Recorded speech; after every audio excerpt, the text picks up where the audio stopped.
Hello and welcome to this video on types of collisions. This is part of our momentum unit. You've already learned about impulse and how impulse can cause a change in momentum, and then we've learned about the law of conservation of momentum. Now we're going to learn about types of collisions. So start off with some true or false. All collisions conserve momentum in an isolated system. And then number two, all collisions conserve kinetic energy in an isolated system. The answer to number one is true. This is our law of conservation of momentum.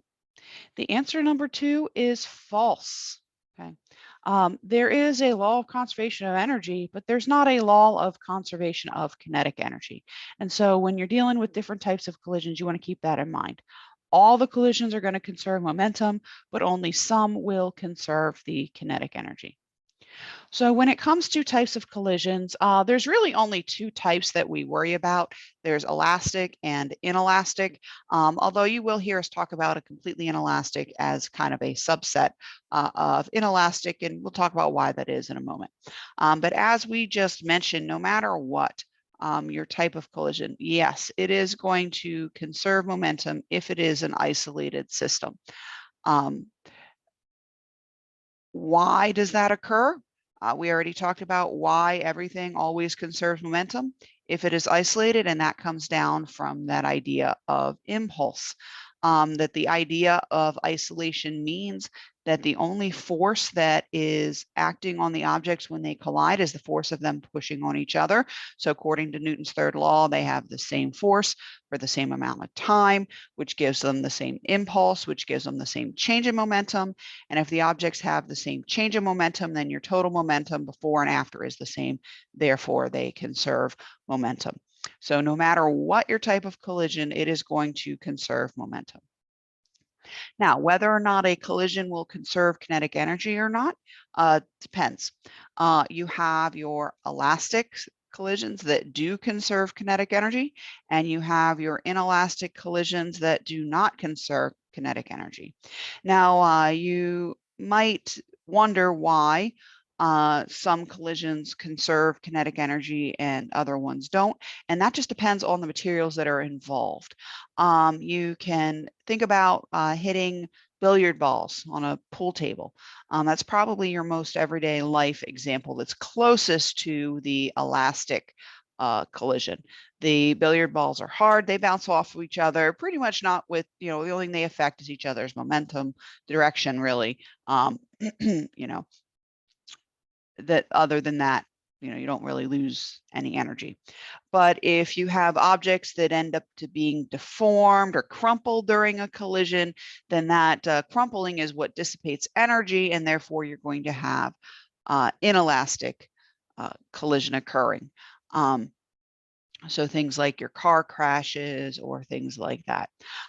In reality, really the only type of elastic collision that we really ever think about is atoms and molecules colliding at the molecular level.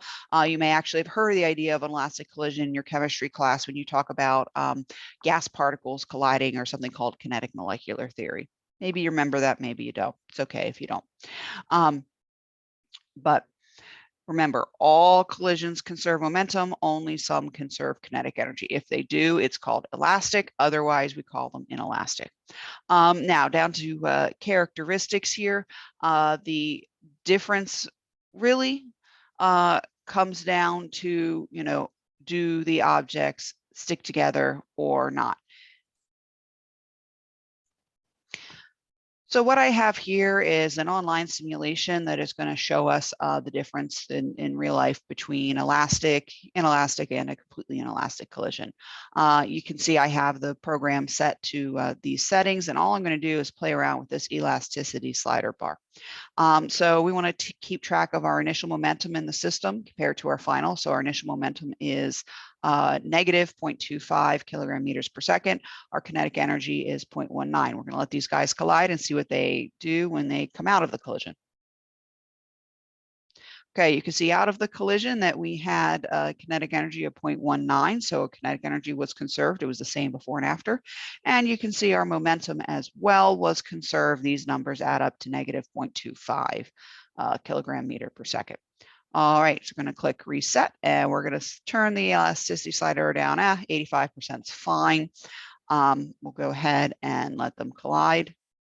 Boom. You can see right there, kinetic energy started at 0.19, and now it's down to 0.14. You can see that the velocities coming out of the collision are actually different than they were before. I'm not worried about what they are, but you can see they changed. But overall, our total momentum is the same. This is still negative 0.25. Okay.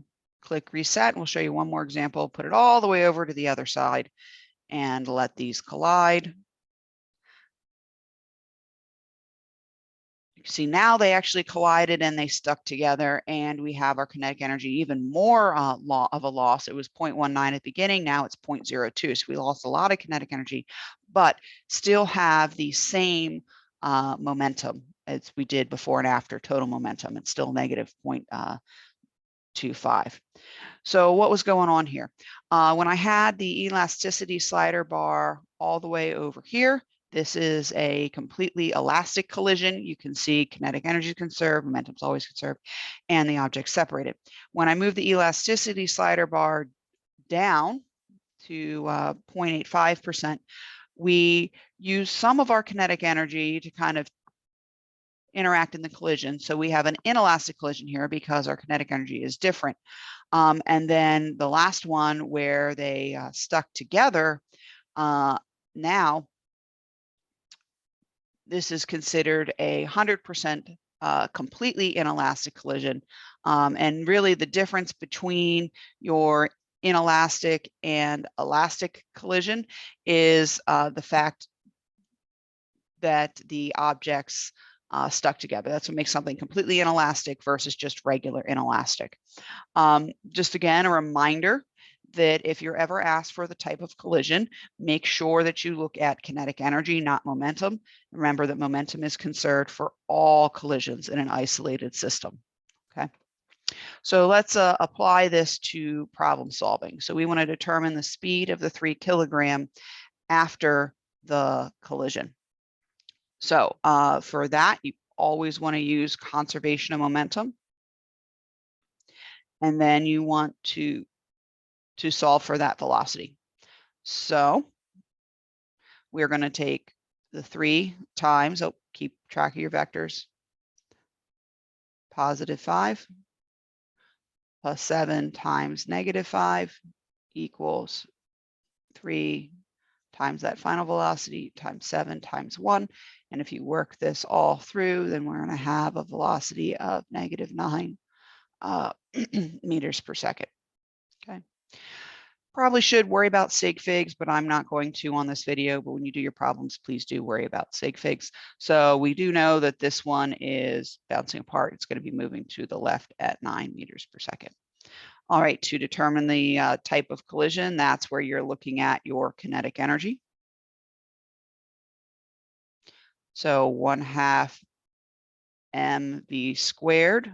So for both of them, and I'm using the initial numbers. Notice I'm not putting the negative in. With kinetic energy, I'm squaring it anyways. It's going to become positive, so we're not going to worry about that. You get 125 joules.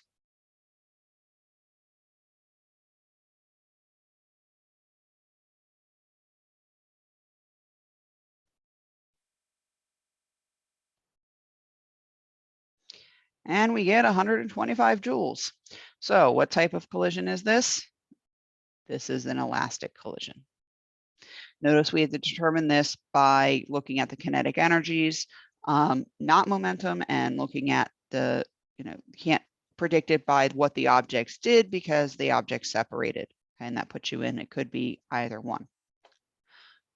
All right, let's do another example here.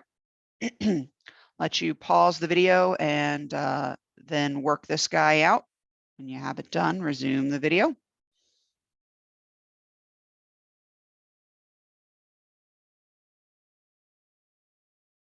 Okay. Here is the problem worked out. Again, determining velocity, always use conservation of momentum, keeping track of your vectors and your negative signs. Then for type of collision, you calculate your kinetic energies. And what we see here is that the objects did lose kinetic energy. And so this is an inelastic collision. You may have been able to predict that right off the bat because the objects stuck together. If they stick together, it has to be inelastic. In fact, it's completely inelastic for that reason, but we always want you to show the work and calculate the kinetic energy. Okay, I hope this helps. Reach out if you have any questions. And as always, happy learning.